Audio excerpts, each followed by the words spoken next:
வேத பகுதியிலே அதற்கு பின்பு இயேசு அவனை தேவாலயத்திலே கண்டு, இதோ நீ சொஸ்தமானாய், அதிக கேடானதொன்று உனக்கு வராதபடி இனி பாவம் செய்யாதே என்றார். கர்த்தருடைய நாமம் மகிமைப்படுவதாக. இந்த நாளிலே பாவத்தினால் உண்டாகிற பயங்கரங்கள், பாவத்தினால் உண்டாகிற விளைவுகள் என்கிற தலைப்பிலே நான் கர்த்தருடைய வார்த்தையை உங்களோடு கூட நான் பகிர்ந்து கொள்ள விரும்புகிறேன். பாவம் எப்படிப்பட்ட கொடிய விஷம் உள்ளது என்பதை கர்த்தருடைய பிள்ளைகளாகிய நாம் அறிந்திருப்பது மிக மிக மிக அவசியம். அல்லேலூயா, கர்த்தருக்கு ஸ்தோத்திரம். நாம வாசித்த இந்த வேத பகுதியில், இந்த யோவான் சுவிசேஷம் 5ஆம் அதிகாரத்தில் இங்கே அதற்கு பின்பு என்று சொல்லி இந்த வசனத்திலே நாம் வாசித்தோம். அப்படின்னா அதுக்கு முன்னாடி ஏதோ ஒன்று என்ன பண்ணிருக்கு, நடந்திருக்கு அப்படின்னு அர்த்தம். கர்த்தருக்கு ஸ்தோத்திரம். சரி, என்ன நடந்தது அப்படின்னு இந்த அதிகாரத்தில் நாம் பார்க்கும் பொழுது, அங்கே எருசலேமிலே தேவாலயத்துக்கு அருகிலே பெதஸ்தா என்னப்பட்ட ஒரு குளம் இருந்தது. அந்த குளத்தண்டையிலே ஏராளமான வியாதி உள்ளவர்கள் அந்த குளத்தை சுற்றிலும் இருந்த மண்டபங்களிலே வந்து படுத்து காத்து கிடக்கிறார்கள். எதற்காக என்று கேட்டால், என்றைக்காவது ஒரு நாள் தேவ தூதன் வானத்திலிருந்து இறங்கி வந்து அந்த குளத்தினுடைய தண்ணீரை கலக்குவான்.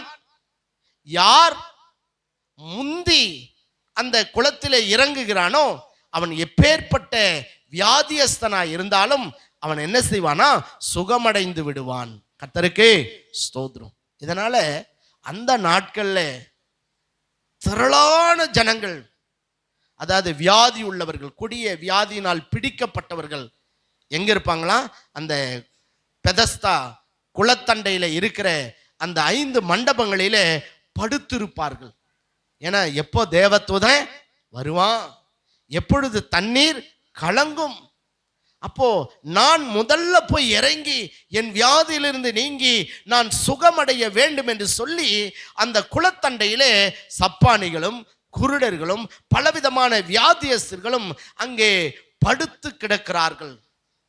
அவர்கள் உள்ளத்தில் ஒரு பெரிய ஏக்கம், எனக்கு எப்படி ஆகிலும் சுகம் கிடைக்காதா, இந்த வியாதி நீங்கி நான் சுகமடைய மாட்டேனா, இந்த வியாதியின் வேதனை என் வாழ்க்கையில என்றைக்கு என்னை விட்டு நீங்கி போகுமோ என்று சொல்லி அங்கே அந்த ஜனங்கள் கண்ணீரோடு வேதனையோடு துக்கத்தோடு கூட அந்த பெதஸ்தா குளத்தண்டையிலே அங்கே அந்த வியாதியஸ்தர்கள் படுத்து கிடக்கிறார்கள். கர்த்தருடைய நாமத்துக்கே ஸ்தோத்திரம்.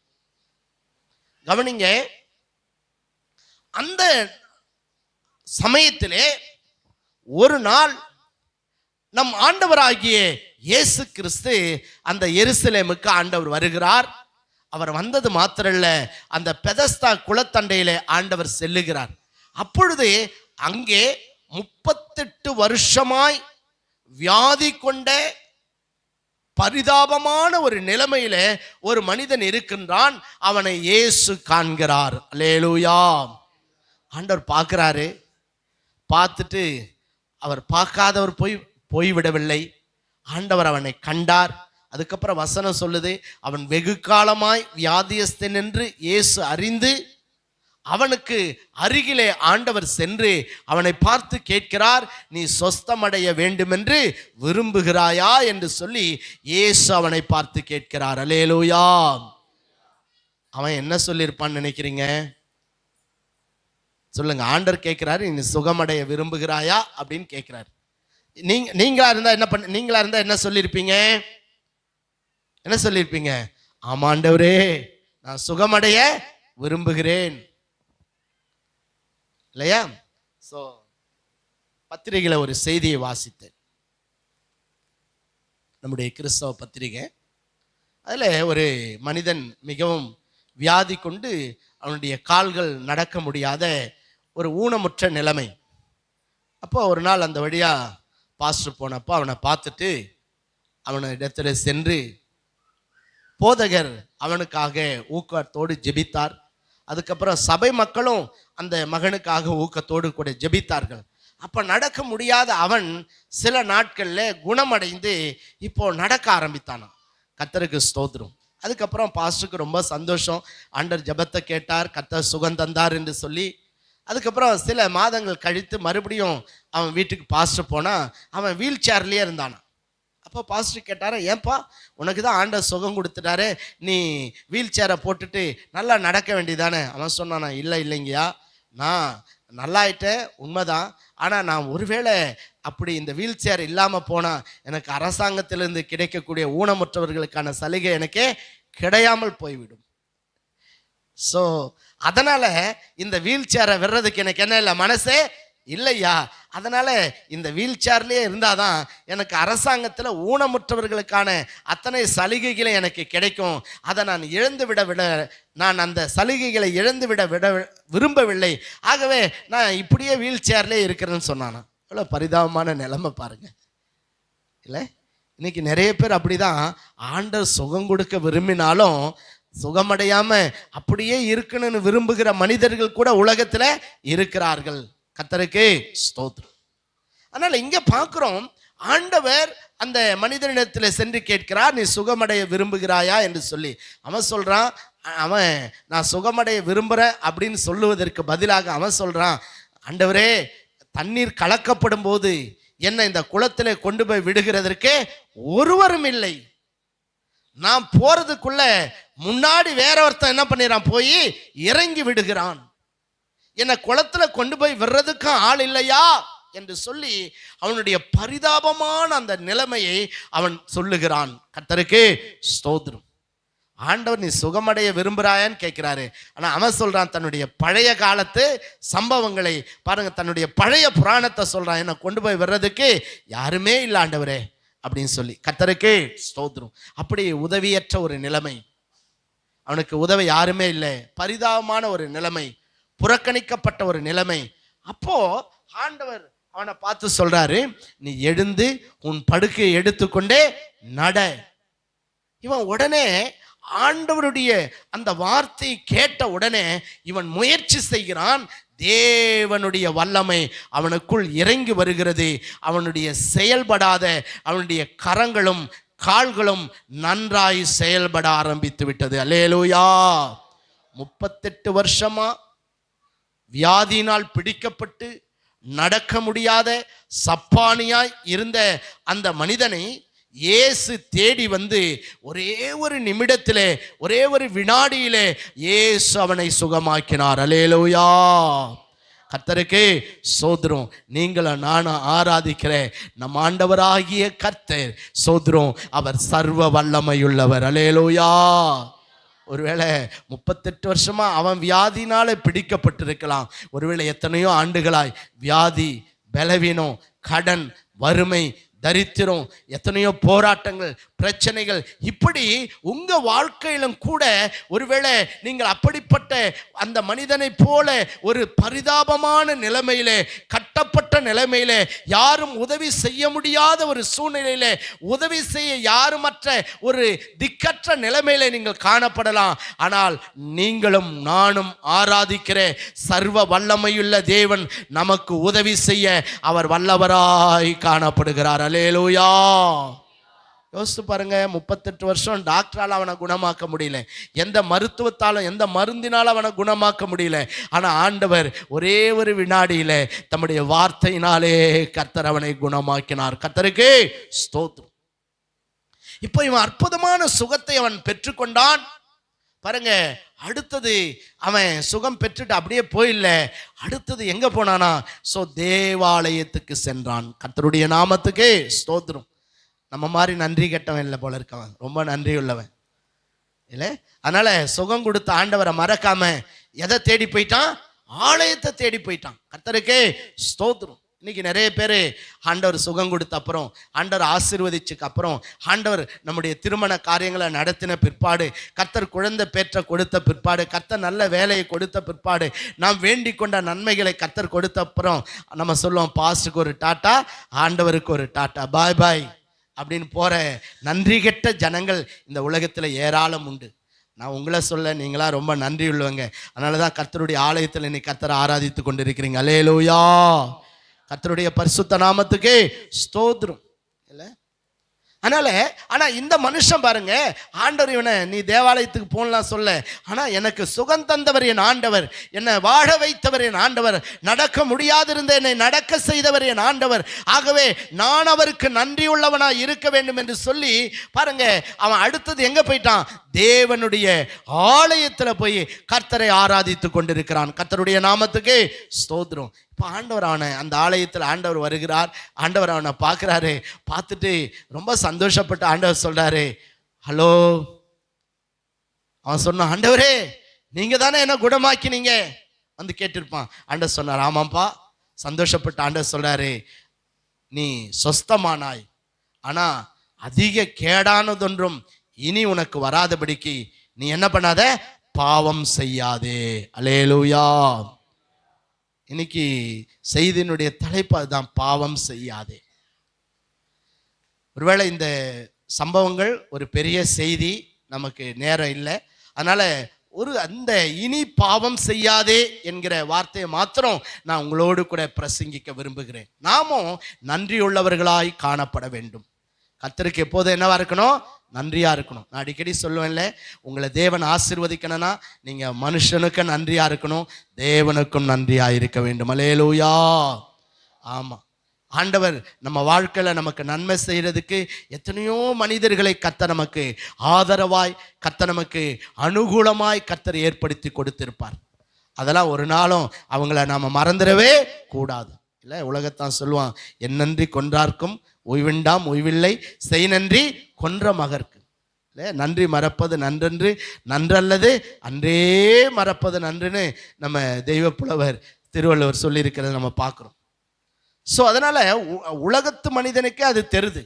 ஆனால் சில நேரத்தில் கர்த்தருடைய பிள்ளைங்க தனக்கு நன்மை செய்தவர்களை, தனக்கு நன்மை செய்த தேவனை மறந்து நன்றி கெட்ட துரோகிகளாய் வாழ்கிறத நம்ம பார்க்குறோம். ஸோ அதனால் இந்த மனுஷன் பாருங்க, ரொம்ப நன்றி உள்ளவனா எங்கே போயிருக்கான்?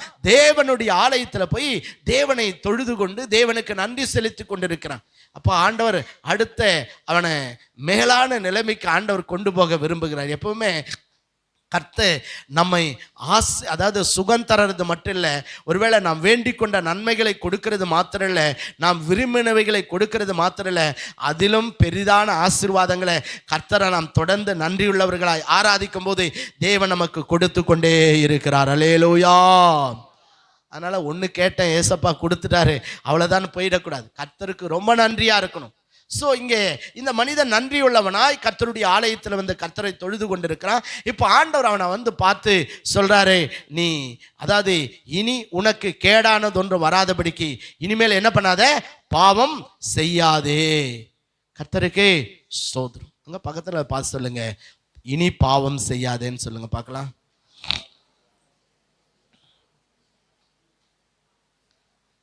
Price the lord. அல்லேலூயா.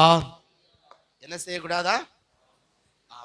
பாவம் ஒரு பயங்கரமானது. யோசித்து பாருங்க. அப்போ இந்த மனுஷனை பார்த்து ஏன் ஆண்டவர் அந்த வார்த்தையை சொல்லணும் அப்படின்னா, ஏற்கனவே வந்த அந்த 38 வருஷ அந்த வியாதியினால் இவன் பிடிக்கப்பட்டு கை கால்கள் செயலிழந்து போய், இல்லையா, நடக்க முடியாம கண்ணீரோட வேதனையோட துக்கத்தோட அந்த வியாதியின் கொடுமையை இவன் அனுபவித்ததற்கு காரணம் இவன் செய்த பாவம். கர்த்தருக்கு ஸ்தோத்திரம். அதனாலதான் ஆண்டவர் சொல்றாரு, இனி நீ என்ன பண்ணாத? பாவம் செய்யாத. அதுவும் சொல்றாரு, கேடானது ஒன்று உனக்கு வராதபடிக்கு. அப்படின்னா என்ன அர்த்தம்? இவனுக்கு ஏற்கனவே இந்த 38 வருட வியாதியினுடைய வேதனைக்கு காரணம் என்னன்னு ஆண்டவர் சொல்றாரு, உன்னுடைய பாவம். அப்பா, அதிலிருந்து உன்னை நான் குணமாக்கிட்டேன், நீ விடுதலை ஆயிட்ட. ஆனா இதை விட கேடானது ஒருவேளை உனக்கு வரக்கூடும். எதனால? நீ தொடர்ந்து பாவத்திலே ஈடுபடுவாயானால், தொடர்ந்து பாவத்திலே நீ நிலைத்திருப்பாயானால், இதிலும் கேடானது ஒன்று உனக்கு வரக்கூடும். ஆகவே நீ எச்சரிக்கையாய் இரு என்று சொல்லி ஆண்டவர் அந்த மனிதனை பார்த்து எச்சரிப்பாக தேவன் இங்கே அவனுக்கு ஆண்டவர் எச்சரிப்பை கொடுக்கிறதை நாம் பார்க்கின்றோம். கர்த்தருடைய பரிசுத்த நாமத்துக்கு ஸ்தோத்திரம். அதனால அதாவது இந்த ஒருவேளை யோசிச்சு பாருங்க, அவன் என்றைக்கோ செய்த ஒரு பாவம் அவன் வாழ்க்கையில எத்தனை வருஷம் வேதனை கொண்டு வந்தது? 38 வருடங்கள். இல்ல, மனிதன் தேவனுக்கு விரோதமாய் செய்கின்ற பாவங்களை தேவன் கணக்கிலே வைத்திருக்கிறார். ஒருவேளை நீ மறந்து போகலாம், ஒருவேளை நீ பாவம் செய்து பல வருடங்கள் கடந்து வந்திருக்கலாம். ஆனால் ஒருவேளை நீ செய்த பாவத்தை மனிதர்கள் காணாமல் போயிருக்கலாம். ஆனால் தேவன் எல்லாவற்றையும் நன்றாய் அறிந்திருக்கிற கர்த்தர். அல்லேலூயா. அதுவும் வேதம் சொல்லுது, மனிதன் செய்கிற பாவங்கள் எல்லாம் தேவன் கணக்கில் என்ன பண்ணியிருக்கிறாரா? வைத்திருக்கிறார். அவன் மரணத்துக்கு பிற்பாடு ஜட்ஜ்மெண்ட் டே, நியாய தீர்ப்பு நாள் என்று சொல்லி ஒரு நாளை தேவன் நியமித்திருக்கிறார். அந்த நாளில் இந்த உலகத்தில் இருக்கிற எல்லா மனிதனும் தேவனுக்கு முன்பாக கொண்டு போய் என்ன செய்வானா? நிறுத்தப்படுவான். எல்லாரும் அன்னைக்கு அவனுடைய அந்தரங்க காரியங்களை குறித்து தேவன் என்ன செய்வாராம்? நியாய தீர்ப்பு கொடுப்பார். அவன் செஞ்ச எல்லா பாவங்களும் தேவனுடைய கணக்கிலே எழுதப்பட்டிருக்கிறது. ஒருவேளை மனிதர்கள் காணாம இருந்திருக்கலாம், ஆனால் தேவனுடைய கண்களுக்கு மறைவானது ஒன்றுமே இல்லை.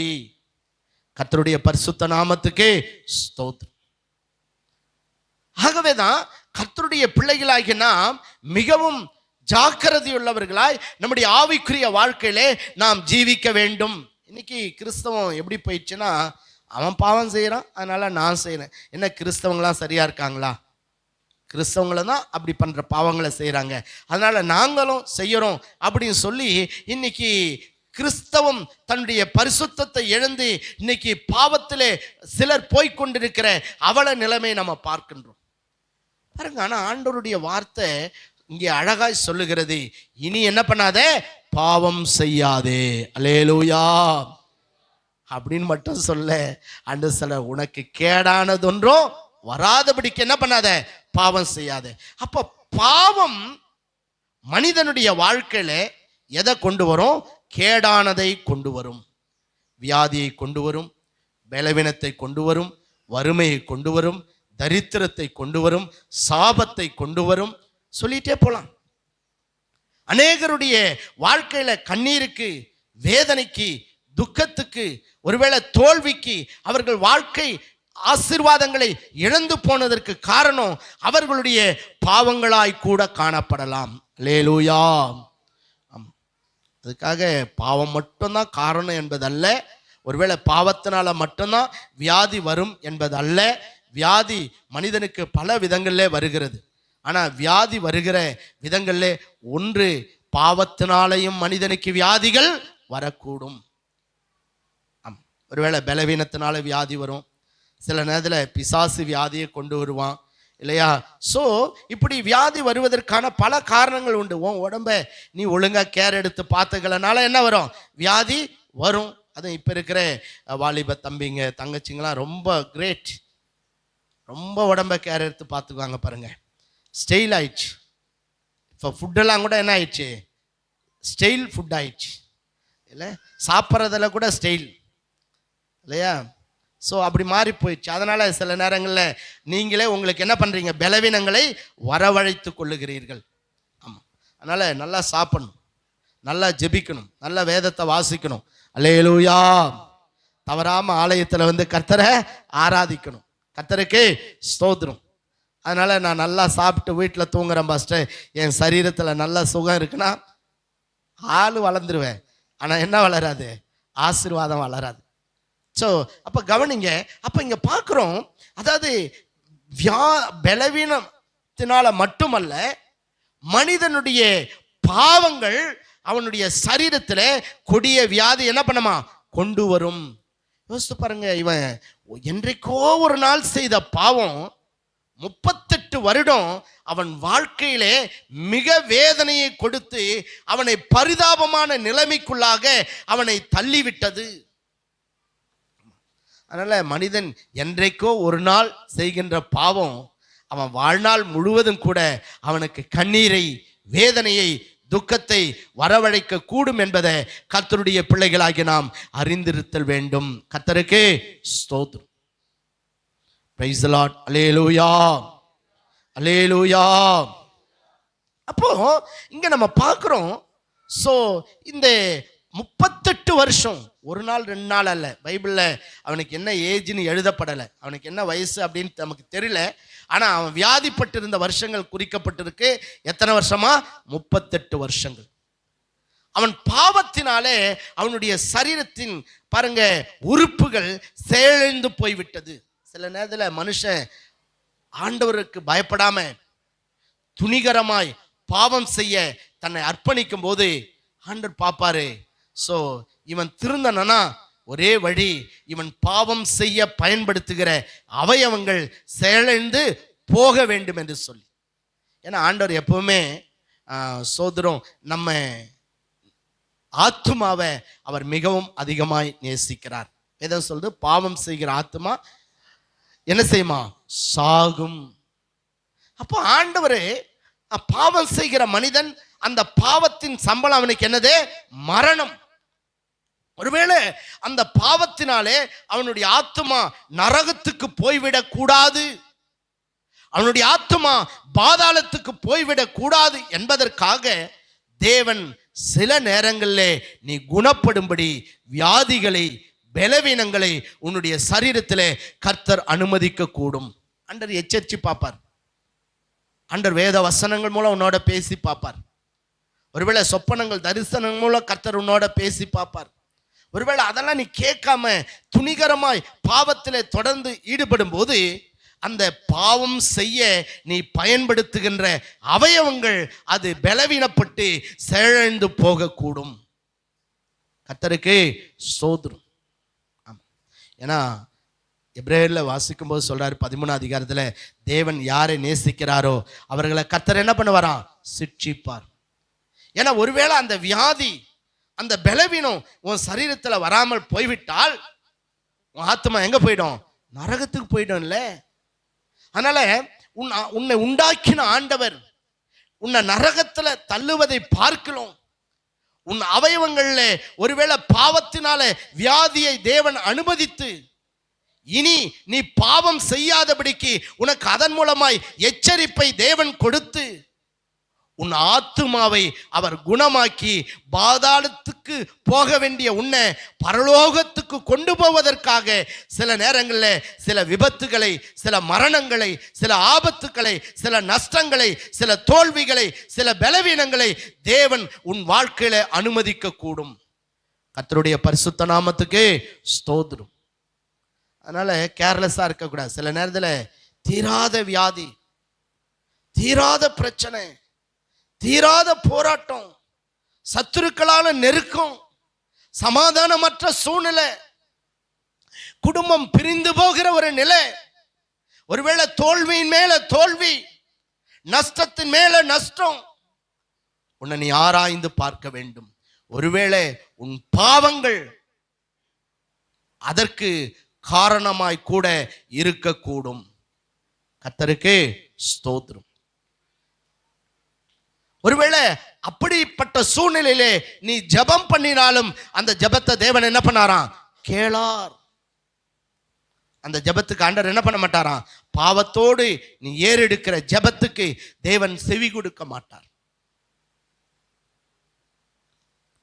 ஏன்னா பாவத்தில் நீ நிலைத்திருக்கிற வரைக்கும் தேவனுடைய இரக்கத்தை நீ பெற்றுக்கொள்ள முடியாது. வேதம் சொல்லுகிற தன் பாவங்களை மறைக்கிறவன் வாழ்வடைய மாட்டான், அவைகளை அறிக்கை செய்து விட்டு விடுகிறவன் எவனோ அவன் என்ன செய்வானா? இரக்கம் பெறுவான். தேவனுடைய இரக்கம்தான் உங்களையும் என்னையும் வாழ வைக்கும். அல்லேலூயா. ஆமாம், அந்த மனுஷன் பெதஸ்தா குளத்தண்டையில் படுத்திருந்தானே, பெதஸ்தா என்று சொன்னால் அதுக்கு அர்த்தம் இரக்கத்தின் வீடு என்று சொல்லி அர்த்தம். பாருங்க, பல நாளா, அதாவது பல வருடமாய் வியாதிப்பட்டிருந்த அவன் மேல கர்த்தர் இன்னைக்கு என்ன பண்ணாரு? இரக்கம் வைத்தார். அதனாலதான் அவனை தேடி வந்து ஆண்டவர் அவனை குணமாக்கினார். அதனால தேவனுடைய இரக்கம் நம்ம வாழ்க்கையில ரொம்ப முக்கியம். தேவன் நமக்கு இறங்க வேண்டுமானால், தேவனுடைய இரக்கத்தினாலே நாம் ஆசீர்வாதத்தை பெற்றுக்கொள்ள வேண்டுமானால், நாம் யாரும் பாவத்திலே நிலைத்திருக்க கூடாது, பாவத்தை மறைக்க கூடாது. நம்முடைய பாவத்தை தேவ சமூகத்திலே அறிக்கை செய்து விட்டு ஆண்டவரே எனக்கு இறங்கோ, நான் பாவியாகிய மனுஷன், என் பாவத்தை மன்னியும் என்று சொல்லி உள்ளம் உடைந்தவர்களாய் தேவ சமூகத்தில் வரும்போது ஆண்டவர் தம்முடைய விலையேற பெற்ற கல்வாரி இரத்தத்தினாலே நம்முடைய பாவங்களை போக்கி நம்மை சுத்திகரித்து நம்மை நீதிமானாய் நம்மை பரிசுத்தவானாய் ஆண்டவர் தம்முடைய இரக்கத்தினாலே நம்மை மாற்றுகிறார். அல்லேலூயா. கர்த்தருடைய பரிசுத்த நாமத்துக்கு சொல்லுங்களா, கர்த்தருடைய பரிசுத்த நாமத்துக்கு ஸ்தோத்திரம். ஆமா, இந்த உலகத்துல, அதாவது ஏசப்பாவை போல அன்புள்ள தெய்வம் இந்த உலகத்துல யாருமே இல்லை. அவரை போல மன்னிக்கிற தெய்வம் இந்த உலகத்துல யாருமே இல்லை. அல்லேலூயா. கர்த்தருக்கு ஸ்தோத்திரம். ஒருவேளை நம்முடைய பாவங்களுக்கு தக்க தண்டனை கொடுத்து நம்ம அழிக்கணும்னு தேவன் நினைச்சிருந்தா என்னைக்கோ நம்மை ஆண்டவர் கொன்று போட்டு இருப்பார். நம்முடைய பாவம் நம்மை கொன்று போட்டு இருக்கும். ஆனால் ஆண்டவரோ தம்முடைய மிகுந்த இரக்கத்தினாலே நாம் மனம் திரும்பும்படி, நாம் குணப்படும்படி நமக்கு ஆயுசு நாட்களை கர்த்தர் கூட்டி கொடுத்து, ஒருவேளை சில நேரங்களில் சில சிக்ஷைகளை தேவன் அனுமதித்து அந்த சிக்ஷையின் மூலமாவது நாம் மனம் திரும்புவோமா, நாம் குணப்படுவோமா, நாம் தேவனை அண்டிக் கொள்வோமா என்று சொல்லி ஆண்டவர் நமக்கு கிருபையாய் தருணங்களை தேவன் ஏற்படுத்தி கொடுக்கின்றார். அல்லேலூயா. கர்த்தருடைய பரிசுத்த நாமத்துக்கு ஸ்தோத்திரம். அதனால தேவன் சில சிக்ஷைகளை நம்ம வாழ்க்கையில் அனுமதிக்கும் போது நம்மளை அனலைஸ் பண்ணணும், நம்மளை ஆராய்ந்து பார்க்கணும். ஒருவேளை மற்றவர்களோட ஒப்பிட்டு அவங்கள விடப்பா நான் பரவாயில்ல அப்படின்னு யோசிச்சிடக்கூடாது. என் வாழ்க்கையில ஏன் இந்த போராட்டம், ஏன் இந்த பிரச்சனை, ஏன் இப்படிப்பட்ட வறுமை, ஏன் இப்படிப்பட்ட வியாதி, ஏன் எனக்கு இப்படிப்பட்ட ஆபத்து, ஏன் எனக்கு இப்படிப்பட்டதான தோல்வி, என் வாழ்க்கையில நான் செய்த பாவங்களா இருக்குமோ என்று சொல்லி தேவ சமூகத்தில் ஆராய்ந்து பார்த்து ஆண்டவர் சொல்லணும், ஆண்டவரே என்ன செய்யுங்க, மன்னிங்க. அல்லேலூயா. ஆமா, மன்னிப்பு கேட்கறது மட்டும் இல்லை, அந்த பாவத்தை நம்ம என்ன பண்ணணுமா, விட்டுடணும். மறுபடியும் திரும்ப போய் அதே பாவத்தை செய்வாயானால் முன்ன வந்ததை விட கேடானது உனக்கு என்ன செய்யுமா, வரக்கூடும். முன்ன கொடுத்த பனிஷ்மெண்ட் ஒருவேளை சின்னதா இருக்கலாம், ஆனா இப்போ உன் பாவத்தினால வரக்கூடிய விளைவு பயங்கரமா இருக்கும். ஆகவே தான் இங்கே ஆண்டவர் அந்த சப்பானியை பார்த்து ஆண்டவர் சொல்லுகிறார், நீ கேடானதொன்றும் உனக்கு வராதபடிக்கு இனி என்ன செய்யாதே, பாவம் செய்யாதே. யோசிச்சு பாருங்க, அதுக்கப்புறம் அந்த மனுஷன் பாவம் செஞ்சிருப்பானா? சொல்லுங்க, செஞ்சிருப்பானா? பேசுங்க, செஞ்சிருப்பானா? ஏன்னா நான் ஒரு நாள் செஞ்ச பாவம் 38 வருஷம் என்னை சப்பானி ஆக்கி விட்டது. இனி வாழ்கிற நாளெல்லாம் என் ஆண்டவருக்கு முன்பாக நான் பரிசுத்தவானாய் வாழ வேண்டும் என்று சொல்லி அந்த மனிதன் தன்னை தேவனுக்கு அர்ப்பணித்திருப்பான். கர்த்தருக்கே ஸ்தோத்திரம். இந்த காலை வேளையிலே எனக்கு அன்பான சகோதரனே, எனக்கு அன்பான சகோதரியே, தகப்பனே, தாயே, உன் வாழ்க்கை நீ ஆராய்ந்து பார். ஒருவேளை தேவன் உன் பாவத்துக்கு தக்க தண்டனையை இதுவரைக்கும் உனக்கு கொடுக்காமல் இருக்கலாம், ஆனால் இது தேவனுடைய கணக்கிலே இருக்கிறது. ஆகவே நீ மனம் திரும்பி குணப்பட்டு தேவனுடைய சமூகத்திலே உன் பாவங்களை அறிக்கை செய்து நீ தேவனுடைய இரக்கத்தை பெற்றுக்கொள்ள வேண்டியது அவசியம். ஒருவேளை நீங்க கேட்கலாம், பாஸ்டர், பாவனா விபச்சாரம் பண்றது, கொலை பண்றது, திருடுறது, அதெல்லாம் பாவம். நாங்க செய்யற சின்ன சின்ன காரியங்கள் கூட பாவமா? வேதம் சொல்லுகிறது இல்லை. தேவனுடைய பார்வையிலே நாம் ஒழுக்கக்கேடான எதை செய்தாலும் அதுக்கு பேர் என்னதுதான்? பாவம். பாவத்தை குறித்து வேதத்துல நிறைய எழுதப்பட்டிருக்கு. எது பாவம் அப்படின்னா நிறைய பேர் சொல்றது அவனை மாதிரி நான் இல்லைங்க அப்படின்னு யோசிக்கிறாங்க. ஆனா வேதம் பாவத்தை குறித்து சொல்லும்போது 1 யோவான் 5ஆம் அதிகாரம் 17வது வசனத்தை நாம் வாசிக்கலாம். எது பாவம்? வாசிங்க. 1 யோவான்.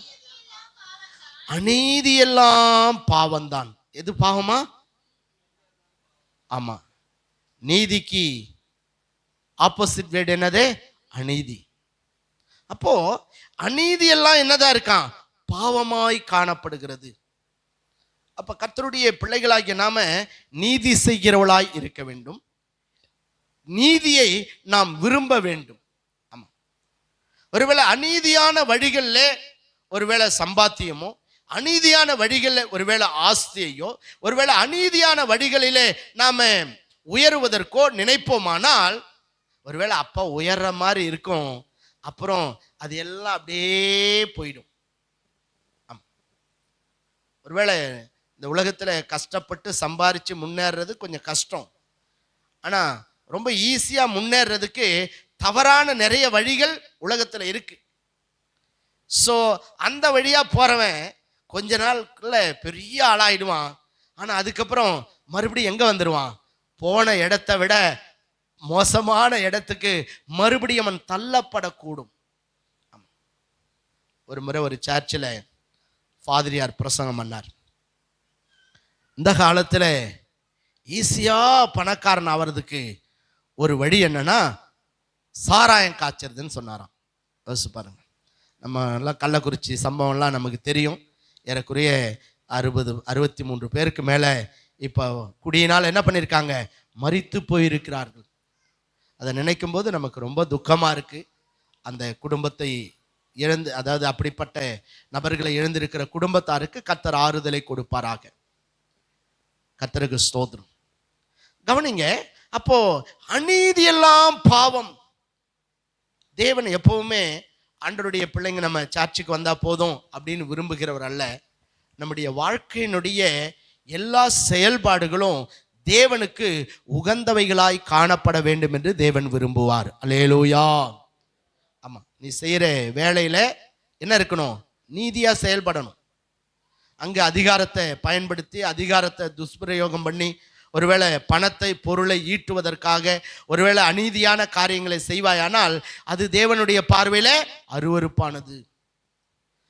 அது இப்போ உனக்கு உயர்வை கொடுக்கிற மாதிரி இருக்கலாம். ஆனா அதுக்கப்புறம் உனக்கும் உன் குடும்பத்துக்கும் அது என்ன வந்துடும்? சாபத்தை கொண்டு வந்துவிடும். பாருங்க, இன்னைக்கு நிறைய குடும்பங்களை பார்க்கிறோம். ஆஸ்தியை பிரிக்கும் போது இல்லையா, ஒருவேளை சொத்துக்களை பிரிக்கும் போது அநீதியான காரியங்கள் நடக்கிறத பார்க்கிறோம். ஒருவேளை பேரண்ட்ஸை ஏமாத்தி இல்லையா, அவங்களால இருந்து எவ்வளோலாம் சுரண்ட முடியுமோ சுரண்டி கடைசி பிள்ளைகள் பெற்றோரை அனாதைகளாய் விட்டு விடுகிறதை நாம் பார்க்கின்றோம். எவ்வளோ நடக்க அநீதியான காரியங்கள். ஒருவேளை சொந்த சகோதரன் சகோதரி இன்னைக்கு ஆஸ்திக்காக கொலை செய்கிற காரியங்களை கூட நம்ம தேசத்துல நம்ம பார்க்கிறோம். இல்லை ஏன்? கடந்த நாட்களில் வாசித்தேன், கோடிக்கணக்கான சொத்துகளுக்கு அதிபதி மாமனார். அதனால மாமனாரை மருமகள் என்ன பண்ணாலும் ஆளை வச்சு கொன்னுட்டான். எதுக்காக? இவர் செத்துட்டா சொத்தெல்லாம் யாருக்கு வந்துடும்? நமக்கு வந்துடும் அப்படின்னு. எவ்வளோ கொடுமை, அநீதியான வழிகள்ல. அதனால தான் வேதம் சொல்லுது, திரளான ஐஸ்வர்யத்தை காட்டிலும் நற்கீர்த்தியே தெரிந்து கொள்ளப்படத்தக்கதான். அநியாயத்தின் திரவியங்கள் ஒன்றுக்கும் உதவாது. வேதம் சொல்லுது, கர்த்தருடைய ஆசீர்வாதமே ஐஸ்வர்யத்தை தரும், அதனோடு அவர் வேதனையை கூட்டார். சோ அதாவது அநீதியான வழிகளில் கர்த்தருடைய பிள்ளைகள் போகக்கூடாது. நாம நீதி செய்கிறவளாய் காணப்பட வேண்டும். எல்லா காரியத்திலும் உங்கள் வேலையில் நீதியாக இருங்க, குடும்ப காரியங்களை நீதியாக இருங்க, யாருக்கு என்ன செய்யணுமோ அதை நீதியாய் உங்கள் சகோதரனுக்கு, சகோதரிக்கு, பெற்றோருக்கு, உடன் பிறந்தோருக்கு நீதியாய் செய்யுங்கள். அப்போ கர்த்தர் உங்களோட இருப்பார். உங்களை தேவன் ஆசீர்வதித்து மேன்மேல தேவன் உங்களை உயர்த்துவார். கர்த்தருடைய பரிசுத்த நாமத்துக்கு ஸ்தோத்திரம். அப்ப அநீதியான வழியில சம்பாதிக்கிற, அநீதியான வழிகளில் வருகிற எல்லாமே என்னதுதான்? பாவம். கர்த்தருடைய பரிசுத்த நாமத்துக்கு ஸ்தோத்திரம். அதனால உங்களை அனலைஸ் பண்ணி பாருங்க, நீங்க யாருக்காவது அநியாயம் பண்ணியிருக்கீங்களா? அடுத்தது நம்ம வாசிக்கும் போது வேதம் சொல்லுது, எபிரேயர் 3:12 வாசிங்க. எபிரேயர் 3:12.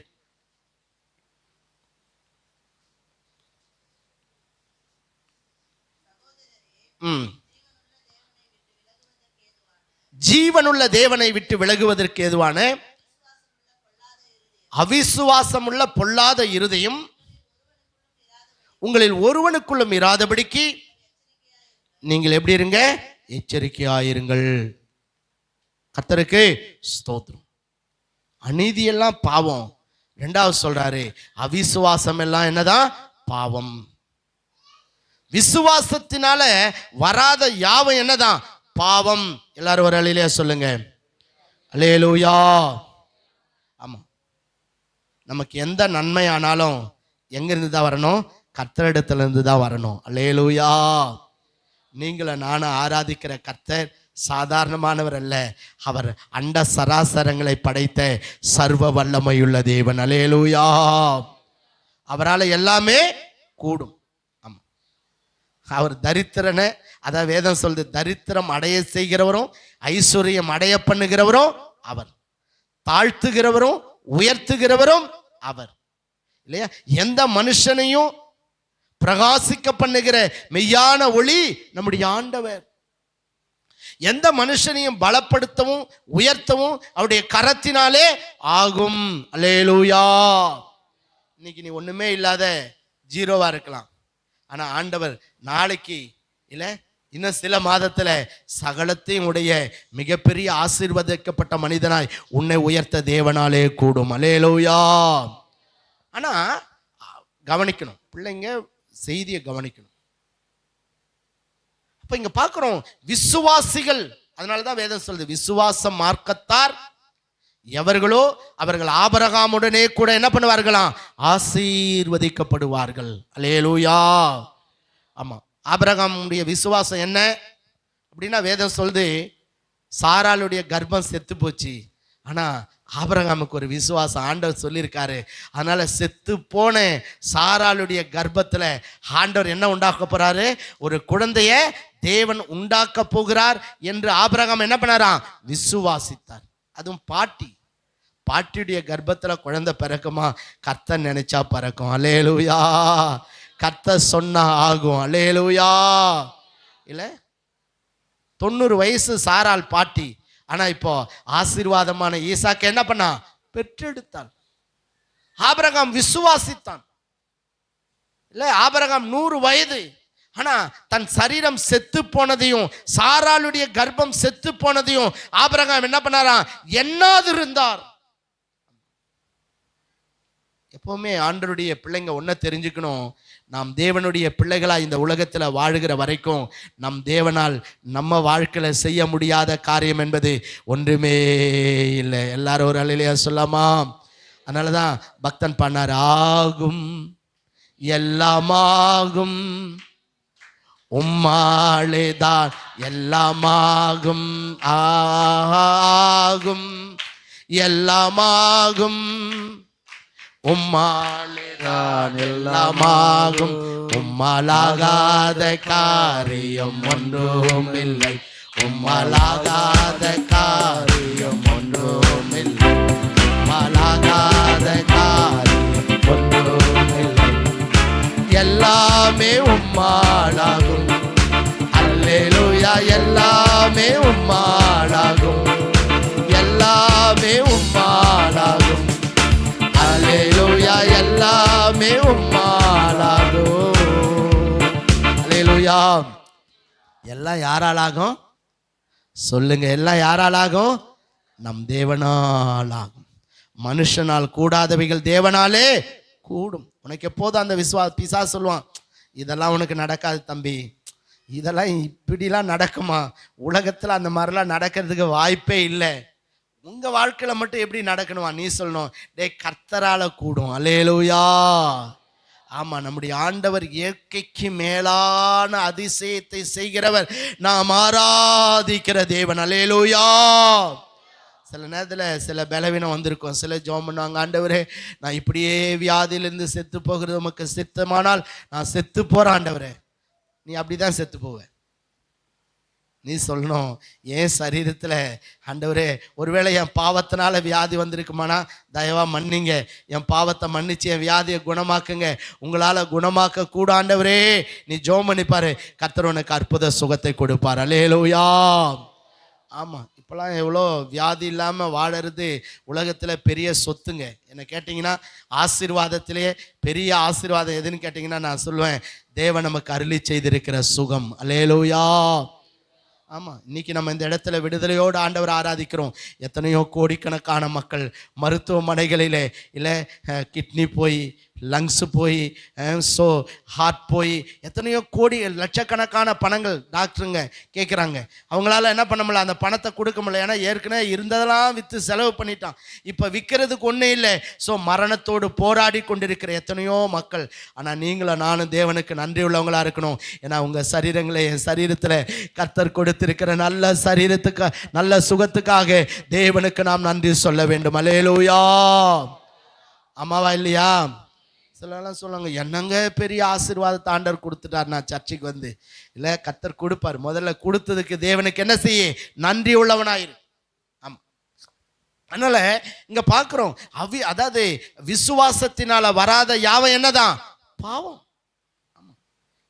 சிலர்லாம் சில வீட்டுக்கு போனோன்னு, அக்கா இந்த சேரீ ரொம்ப நல்லா இருக்குது அக்கா, அது பாவம் ரொம்ப இரக்கமுள்ளதாக இருக்கும். சரி சொல்லிட்டாலே, இந்தாயம்மா வச்சுக்கோ அப்படின்னு கொடுத்துரும். அது என்னதான் பாவம். ஸோ விசுவாசத்தினால வராத யாவை என்னதான் பாவம். சிலர் ரொம்ப நைஸா பேசி வாங்குற வரைக்கும் அப்பா ஐயோ பாசத்தை அப்படியே உருகுவாங்க. வாங்கினதுக்கு அப்புறம் அவ கிடக்கிறா போ. ஏன்னா இப்போ அவளை நைஸ் பண்ணி என்ன பண்ணியாச்சு, கிடைக்க வேண்டியதை அபகரிச்சாச்சு. பாருங்க, இதெல்லாம் என்னதுங்க, வேஷம். இதெல்லாம் பாவம். நான் நிறைய சொல்லலாம், டைம் இல்லை. அதனால நாம எல்லாத்தையுமே அப்பாவுடைய கரத்திலிருந்து எதிர்பார்க்கணும். அல்லேலூயா. எங்க இருந்து? அப்பா கையில இருந்து இல்லை, இந்த அப்பா இல்லை, அந்த அப்பா. ஆண்டவரை நோக்கி பார்க்கணும். அவர் தான் நன்மையான எந்த ஈவும் அவருடைய கரத்திலிருந்து தான் நமக்கு என்ன பண்ணோம், வரணும். ஆமா, அவர் கொடுத்தாதான் உங்களுக்கு என்னது, அது ஆசீர்வாதம். அதனாலதான் சங்கீதக்காரன் சொல்றாரு, எனக்கு ஒத்தாசை வரும் பர்வதங்களுக்கு நேரா என் கண்களை ஏறெடுக்கிறேன். ஆமா, தந்திரமா ஏமாத்தி அபகரிச்சு, ஒருவேளை நயவஞ்சகமா பேசி, ஒருவேளை அப்படி நாம பெற்றுக்கொள்ளுகிற நன்மைகள் நமக்கு என்னவா இருக்காதான், ஆசீர்வாதமா இருக்காதான். அது பாவம்னு வேதம் சொல்லுது. ஆமா, அது என்னதான் பாவம். அவிசுவாசத்தினால வருகிற எல்லாம் பாவம். சிலருக்கு கொஞ்சம் கூட விசுவாசமே இருக்காது. பாருங்க, எப்போ பார்த்தாலும் இதெல்லாம் எங்க நடக்க போகுது, இதெல்லாம் எங்க மாறப்போகுது. பாஸ்டர் சொல்லுவாரு கர்த்தரா, இதெல்லாம் கர்த்தர் எல்லாத்தையும் செய்வாருன்னு சொல்லுவாரு, அது எங்க நடக்க போகுது நான் பார்க்குறேன் அப்படின்னு சொன்னா, நீ அவிசுவாசத்தினால உன் இருதயம் நிரம்பி இருக்கு. யாருக்குள்ள அவிசுவாசம் இருக்கும், பிசாசு எங்க இருக்கிறானோ அங்க என்ன இருக்கும், அவிசுவாசம் இருக்கும். தேவன் உங்களுக்குள்ள இருந்தா உங்களுக்குள்ள என்ன இருக்கும், விசுவாசம் இருக்கும். அல்லேலூயா. கர்த்தருடைய பிள்ளைங்க நாம எப்பவுமே விசுவாசம் உள்ளவங்களா இருக்கணும். வேதம் சொல்லுது, விசுவாசத்தினாலே நீதிமான் பிழைப்பான். ஆமா, நீ விசுவாசமா இருக்கு, கர்த்தர் என்ன ஆசீர்வதிப்பாருங்க. என்னை எவனும் கொடுத்து பெரிய ஆளாக்க முடியாது. என் ஆண்டவர் என்னை பெரியவனாய் உயர்த்துவார். அல்லேலூயா. என் ஆண்டவர் என்னை கீர்த்தியும் புகழ்ச்சியும் உள்ளவனாய் மாற்றுவார். அல்லேலூயா. என் ஆண்டவர் என்னை வாளாக்காம தலையாக்குவார். அல்லேலூயா. கர்த்தருக்கு ஸ்தோத்திரம். அதனால விசுவாசிக்கணும். வேதம் சொல்லுது, விசுவாசித்தவளே பாக்கியவதி. ஆமா, விசுவாசம் என்னது, காணாததை நம்புறதா என்னது விசுவாசம். ஆமா, பார்க்கறத நம்புறது இல்லை. என் பிரச்சனையை கண்டிப்பா கர்த்தர் மாற்றுவார். மாற்றுவாரா மாற்ற மாட்டாரா? இருக்கிற நிலைமை பார்த்தா மாற மாதிரி தெரியல பாஸ்டர். இன்னும் அதிகமாயித்தான். நான் ஜெபம் பண்ண பிரச்சனை அதிகமாயிட்டு தான் இருக்கு. அதனால இப்ப ஜெபம் பண்றதே என்ன பண்ணிட்டேன், நிறுத்திட்டேன். சிலர் சொல்லுவாங்க, நான் ஜெபம் பண்ணா அதிகமா பிரச்சனை வருது பாஸ்டர், அதனால நான் இப்ப என்ன பண்றது இல்லை, ஜெபம் பண்றதே நிறுத்திட்டேன். இல்லை, போய் ஜெபிக்க ஜெபிக்க ஒருவேளை சாத்தா உன் ஜெபத்தை தடை செய்யறதுக்கு சில நேரத்தில் பிரச்சனை உண்டு பண்ணலாம். ஆனால் நீ தொடர்ந்து ஜெபிப்பாயானால் சத்துருனுடைய வல்லமை அழிக்கப்படும், நீ வெற்றியை சுதந்திரித்துக் கொள்ளுவாய். கர்த்தருக்கே ஸ்தோத்திரம். அதனால அவிசுவாசத்தினால அதாவது உன் இருதயம் நிரம்பி இருக்கக்கூடாது. ஆமா, விசுவாசிக்கிறவர்கள் தான் தேவனிடத்திலிருந்து எல்லாவற்றையும் என்ன பண்ண முடியும், பெற்றுக்கொள்ள முடியும். தூக்கத்தில் எழுப்பி கேட்டால் கூட சொல்லணும், என் ஆண்டவரால் முடியும். ஹல்லேலூயா.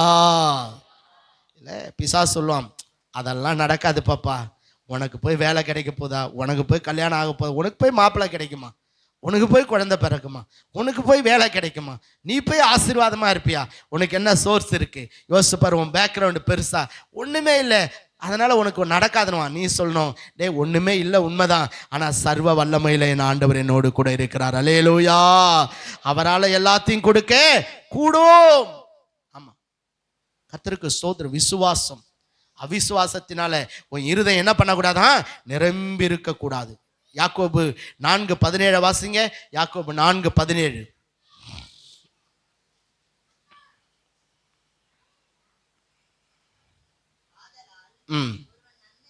ஒருவன் நன்மை செய்ய அறிந்தும் அதை செய்யாமற் போனால் அது அவனுக்கு என்னவா இருக்குமா, பாவமா இருக்கும். எல்லாரும் ஒரு அலையிலே சொல்லுங்க. நன்மை செய்ய அறிந்தும் அதை செய்யாமல் போனால் அது என்னதான் சொல்லுங்க, அது என்னதான், பாவம். நம்ம நினைக்கிறோம் விக்கிரக ஆராதனை பண்ணாதான் பாவம், அது பாவம் தான், இல்லைன்னு சொல்ல. ஆனா சின்ன சின்ன இந்த காரியங்கள் கூட என்னதான் பாவம். நீ நன்மை செய்ய அறிந்தும், நன்மை செய்ய உனக்கு வழி இருந்தும், நன்மை செய்ய உனக்கு திராணி இருந்தும், நீ செய்யத்தக்கவர்களுக்கு அதை செய்யாமல் போனால் அது என்னதுங்க, பாவம். கர்த்தருக்கே ஸ்தோத்திரம்.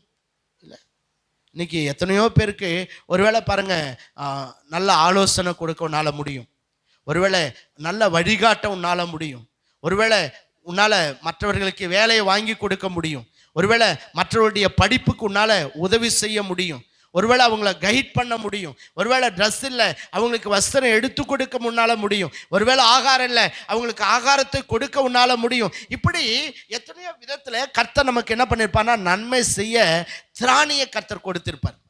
ஆனால் நம்ம என்ன பண்ணுவோம் தெரியுமா, சில நேரத்தில் சுயநலக்காரர்களாக, யார் எப்படி போனால் எனக்கு என்ன, நான் நல்லா இருந்தால் போதும், என் பிள்ளைங்க நல்லா இருந்தால் போதும்னு சொல்லி சில நேரத்தில் மற்றவர்கள் மீது அன்பற்ற ஒரு நிலைமையிலே, மற்றவர்கள் மீது கரிசனையற்ற ஒரு நிலைமையிலே, மற்றவர்களுக்கு இரக்கம் செய்யாத ஒரு நிலைமையிலே பாருங்க கடின இருதயம் உள்ளவர்களாய் சிலர்கள் காணப்படுவார்கள். அது எப்பேற்பட்ட பாறையை உடைச்சிடலாம், ஆனால் இந்த பாறையை வெடி வச்சு தகர்த்தா கூட என்ன பண்ணாதுங்க, இது உடையவே உடையாது பாருங்க, அந்த மாதிரி இருக்கும். அதான் ஆனால் வேதம் சொல்லுது, நன்மை செய்யாமல் போனால் பாவம் வாசற்படியில் என்ன பண்ணுமா, படுத்திருக்கும்.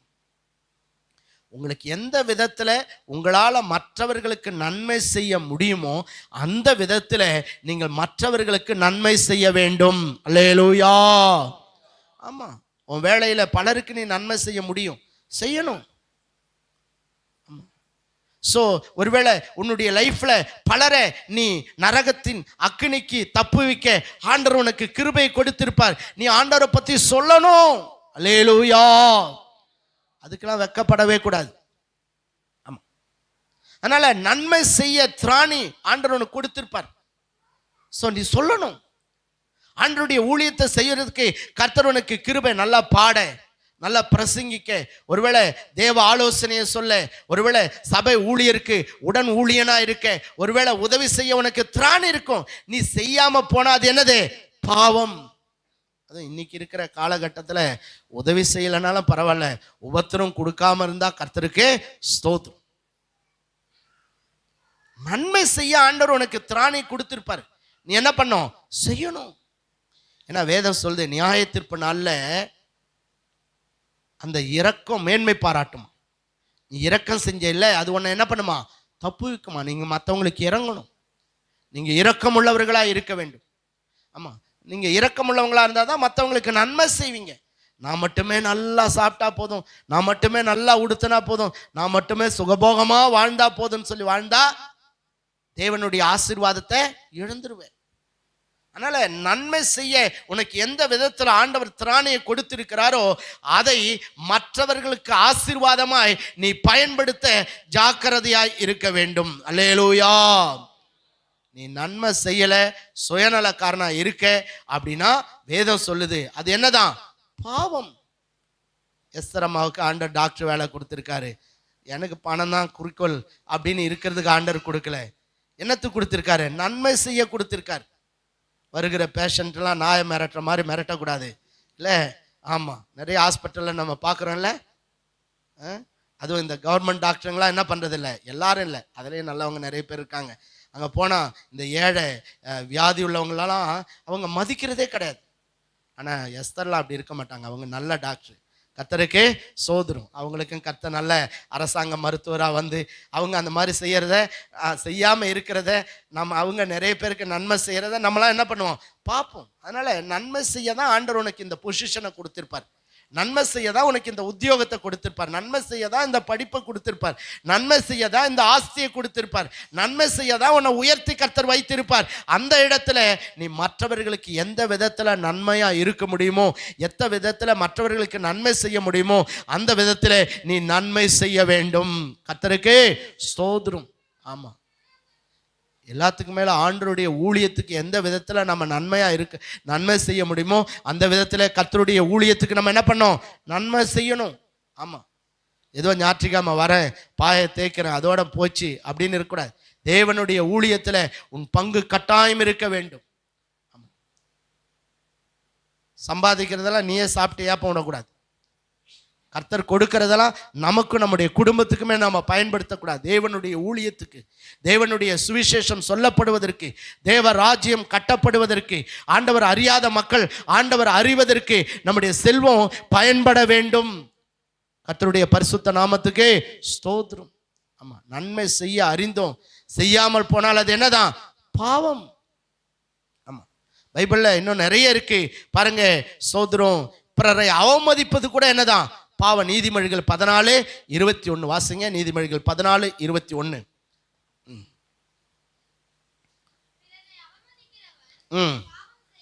என்னதான்? பிறனை அவமதிக்கிறவன் என்ன செய்யறானா?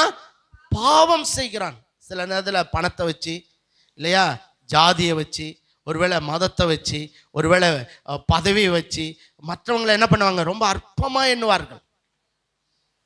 ஆனால் வேதம் சொல்லுது நம்ம யாரையும் என்ன பண்ணக்கூடாதான்? அற்பமா எண்ணவே கூடாது. யாரையும் நம்ம அவமதிக்க கூடாது. சிலர்லாம் பண திமிரில் ரொம்ப பேசுவான். எது காலு எது தலைனே தெரியாத ஆடுவான் பாருங்க. இல்லை, பார்த்துருக்கோம் நம்ம நிறைய பேர். இல்லை, என்னை அசைக்க முடியாது, என்னை ஆட்ட முடியாது, நான் எவ்வளோ பெரிய ஆள் தெரியுமா, இப்படிலாம் பேசுவான். கடைசியாக பார்த்தா ஒன்றுமே இல்லாத ஆண்டவர் எல்லாத்தையும் பிடிங்கிடுவார். கடைசியாக நடுத்தருவில் போய் இவர் ஆடிக்கின்னு இருப்பார். இல்லை, அதனால எப்பவுமே ஆண்டவருடைய பிள்ளைங்க. ஸோ நம்ம இங்கே பார்க்குறோம், வேதம் நமக்கு அழகாய் சொல்லு, யாரையும் நம்ம என்ன பண்ணக்கூடாதான்? அவமதிக்க கூடாது. சில நேரத்தில் குடும்பத்தில் கூட பார்க்குறேன், ஒருவேளை அக்கா ஆசீர்வாதமாக இருந்தால் தங்கச்சி என்ன பண்ண மாட்டா? மதிக்க மாட்டான். அண்ணன் ஒருவேளை தம்பி ஆசீர்வாதமாக இருந்தால் அண்ணனை என்ன பண்ண மாட்டான்? மதிக்க மாட்டான். இத்தனைக்கும் கூட பிறந்த சகோதர சகோதரிகள். இல்லை, சில நேரத்தில் பிள்ளைங்க நல்லா படித்து நல்ல உத்தியோகத்துக்கு போய் பெரிய ஆள் ஆனதுக்கப்புறம் அப்பா அம்மான்னு சொல்கிறது கூட வெட்கப்படுகிற சில பிள்ளைங்கள்லாம் நம்ம பார்க்குறோம். இல்லை, ஸோ அவமதிக்கக்கூடாது. உன் தாயை மட்டும் இல்லை, உன் தகப்பனை மட்டும் இல்லை, உன் உடன் பிறந்தவனை மட்டும் இல்லை. ஸோ யாரையும் எந்த காரியத்தினாலும் நம்ம என்ன பண்ணக்கூடாதான்? அவமதிக்கக்கூடாது. ஆமாம், இன்னைக்கு அதுவும் இந்தியாவில் பார்த்தீங்கன்னா இந்த ஜாதி வெறி ஒரு சாபம். இன்னைக்கு ஜாதியின் பெயரால பலர் என்ன பண்ணப்படுகிறத? புறக்கணிக்கப்படுகிறத, அற்பமா எண்ணப்படுகிறத, அவமதிக்கப்படுகிறத நாம பார்க்கிறோம். அதெல்லாம் தேவனுடைய பார்வையில் அருவருப்பானது. நம்ம எல்லாரும் ஆண்டவருடைய ரத்தத்தினாலே கழுவப்பட்டவர்கள், ஒரே தகப்பனுடைய பிள்ளைகள். நமக்குள்ள எந்த வேற்றுமையும் கிடையாது. நமக்கு பேரு உலக பிரகாரமா 1000 ஜாதி இருக்கலாம், ஆனா நீங்கள நானும் ஒரே ஜாதி. என்ன ஜாதி தெரியுமா? பரிசுத்த ஜாதி. அல்லேலூயா, கர்த்தருக்கே ஸ்தோத்திரம். ஆமாம், அதுவும் இந்த கல்யாணம்லாம் வரும்போது தான் பார்க்கணும், அவன் என்ன ஜாதி அவன் என்ன ஜாதின்னு. அப்போ தான் அது வரைக்கும் நாங்கள் ஜாதியே பார்க்க மாட்டேன்னு வாங்க. அதுவும் இந்த திருநெல்வேலி சைடு போனீங்கன்னா ரொம்ப எனக்கு அப்படியே அவனுங்கெல்லாம் சொல்லக்கூடாது. அதனால நமக்குள்ள என்ன இருக்கக்கூடாது? அந்த வேற்றுமையே இருக்கக்கூடாது. ஜாதியின் பெயரால், மதத்தின் பெயரால், பணத்தின் பெயரால், ஒருவேளை உத்தியோகத்தின் பெயரால் நம்ம யாரும் என்ன பண்ணக்கூடாது? அற்பமாய் எண்ணக்கூடாது. அப்படிதான் பைபிள்ல நிறைய பேர் பண்ணாங்க. சிலர்லாம், அதாவது யாரு சொல்லுங்க பார்க்கலாம் ஒரு உதாரணம். லேயால், ராகேல். லேயால் என்ன பண்ணலாம்? அற்பமா எண்ணப்பட்டார். அதனால ஆண்டவர் பார்த்தாரு, ராகேல் அக்கா உனக்கு வழி பண்றேன்னு கர்ப்பத்தை என்ன பண்ணாராம்? அடைச்சிட்டார். இவெல்லாம் போய் முட்டி மோதிலாம் பார்த்தா குழந்தைய பிறக்கல. ஏன்னா இவ ரொம்ப அழகா இருக்கா, அதனால பெருமை, ரொம்ப அழகு, என்ன பாரு அழகா பாருன்னு பெருமை பாராட்டினான். ஆனா ஆண்டவர் என்ன பண்ணாரு? இவ்வளவு பெருமையா? சரி ரைட்டு, உனக்கு அடைக்க வேண்டிய வழியை அடைச்சிட்டா நீ திருந்தவன் சொல்லி அடைச்சிட்டார். ரொம்ப நாள் குழந்தையே இல்லை. அதுக்கப்புறம் போய் முட்டி மோதுறா, ஒன்றும் நடக்கலை. ஒரு நாள் யாராண்ட போய் கேட்குறான்? யாக்கோபன்னு போய் கேட்குறேன், எனக்கு குழந்தை கூட இல்லாட்டி நான் என்ன பண்ண போகிறேன்? சாவ போகிறேன். இல்லை, அவர் சொன்னார், ஏ புத்தி இல்லாதவளை, மதிகெட்டவளை, குழந்தை கொடுக்கறது யாரு? கர்த்தரி. உன் கர்ப்பத்தை கர்த்தர் தான் அடைச்சி வச்சிருக்கிறாரு. ஏன்னா நீ இன்னும் திருந்தலை, நீ இன்னும் குணப்படலை. நீ உன் சகோதரி லேயால என்ன பண்ணிட்ட? அற்பமா எண்ணிட்ட. ஆண்டவர் போய் மன்னிப்பு கேள். அப்படிதான் சொல்லியிருப்பார் நான் நினைக்கிறேன். அப்படி பைபிள்ல எழுதல. நான் என்ன நினைக்கிறேன்னா அவர் இதெல்லாம் சொல்லியிருப்பார். ஆனா அவர் ஒரு வார்த்தை சொல்றாரு, தேவன் அல்லவோ உன் கர்ப்பத்தை அடைத்திருக்கிறார். மீதிலாம் கண்டிப்பா சொல்லியிருப்பார். அதனால இப்போ புத்தி வருது. ஆண்டவராண்ட போய் மன்னிப்பு கேட்ட, ஆண்டவரே நான் இனிமேல் லேயால நேசிப்பேன், இனிமேல் யாரையும் அற்பமா எண்ண மாட்டேன். ஆண்டவரே நான் அற்பமா என்னது பாவம், ஏன் சகோதரி, ஆனால் நான் இவ்வளோ மோசமாக நடந்துட்டு இருக்கிறேன்னு என்னை மன்னியும் அப்படின்னு கெஞ்சிருப்பான். அப்புறம் தான் ஆண்டவர் பார்த்தார். வேதம் சொல்லுது, ராகேல கர்த்தர் என்ன பண்ணாராம்? நினைத்தருளினார். கர்த்தர் உன்னை நினைக்கணும், உன் பிள்ளைங்களை நினைக்கணும், உன் குடும்பத்தை நினைக்கணும், உன் ஆண்டவர் ஆசீர்வதிக்கணும், உன் சந்ததியை கர்த்தர் ஆசீர்வதிக்கணும்னா நீ யாரும் என்ன பண்ணக்கூடாது? அற்பமாய் எண்ணக்கூடாது. நம்ம எல்லாமே ஜீரோங்க. இன்னைக்கு இந்த மேன்மையெல்லாம் யார் கொடுத்தது? அப்பா கொடுத்தது. அல்லேலூயா. இப்போ நீங்கள் என்ன பிறக்கும் போதே இந்த உத்தியோகத்தில் பிறந்தீங்க? இல்லை பிறக்கும் போதே இப்போ இருக்கிற வீடோடவா வந்தீங்க? இப்போ பிறக்கும் போது இப்போ இருக்கிற பட்டம் பதவியோடவா வந்தீங்க? சொல்லுங்க. ஒன்றும் கிடையாது, போட்டுக்க துணி கூட கிடையாது. ஆனால் எல்லாம் ஆண்டவர் கொடுத்த பிச்சை. அல்லேலூயா. அதனால இதை வச்சு நம்ம என்ன பண்ணக்கூடாது? பெருமை பாராட்டவே கூடாது. ஆமா, அதனால யாரையும் அற்பமா எண்ணக்கூடாது. அற்பமா எண்ணினால் அது என்னதான்? பாவம். கர்த்தருக்கு ஸ்தோத்திரம். நான் இதோட முடிக்கிறேன். கவனிங்க, இன்னும் நிறைய உங்களுக்கு சொல்லணும்னு நினைச்சேன். நம்ம அடுத்த வாரத்தில் அந்த செய்தியை கண்டினியூ பண்ணலாம். அதனால நம்ம பார்க்கிறோம், ஆண்டவர் பாவத்தை வெறுக்கிறவர், பரிசுத்தத்தை நேசிக்கிறவர். உங்களை என்னையும் உலகத்தில் இருந்து ஆண்டவர் தெரிந்து கொண்டதனுடைய நோக்கம், நாம மற்ற ஜனங்களைப் போல சாபத்துக்குள்ளாய் இராதபடிக்கு, பாவத்தை விட்டு விலகி பரிசுத்தமாய் வாழும்படி கர்த்தர் நம்மை தெரிந்து கொண்டிருக்கிறார். அல்லேலூயா. கர்த்தருடைய நாமத்துக்கே ஸ்தோத்திரம். அதனால கர்த்தருடைய பிள்ளைகளாகிய நாம் இல்ல பாவத்துக்கு எச்சரிக்கையாயிருக்க வேண்டும். இங்கே அந்த மனிதன் 38 வருஷம் அவன் செய்த பாவத்தினாலே அவனுடைய அவயவங்கள் செயலந்து போய் முடக்குவாத வியாதியினாலே பாதிக்கப்பட்டு நடக்க முடியாத சப்பானியாய் அந்த 38 வருஷம் அவன் வேதனையை அனுபவித்ததை நாம் பார்த்தோம்.